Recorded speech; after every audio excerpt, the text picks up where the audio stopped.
எழுத்தாளர் ஆர். செல்வா எழுதிய மும்மொழிக் கொள்கை பாதிப்புகள் என்ன எனும் கட்டுரை சிந்தை இணையதளத்தில் இன்று வெளியாகியிருக்கிறது.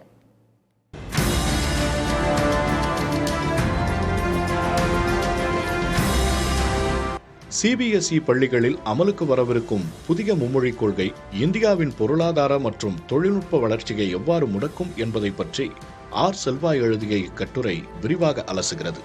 9ஆம் வகுப்பு மாணவர்களுக்கு 3 மொழிகளை கட்டாயமாக்கும் இந்த முடிவு இந்தியாவின் முதன்மை பொருளாதார பலமான ஆங்கில மொழித்திறனை குறைத்துவிடும் என்று இக்கட்டுரை எச்சரிக்கிறது. மேலும் சிங்கப்பூர், தென்கொரியா மற்றும் இந்தியாவின் தமிழ்நாடு போன்ற பகுதிகள் இருமொழிக் கொள்கை மூலமே பொருளாதார மற்றும் தகவல் தொழில்நுட்பத் துறையில் சாதித்துள்ளன என்பதை சான்றுகளுடன் இக்கட்டுரை விளக்குகிறது.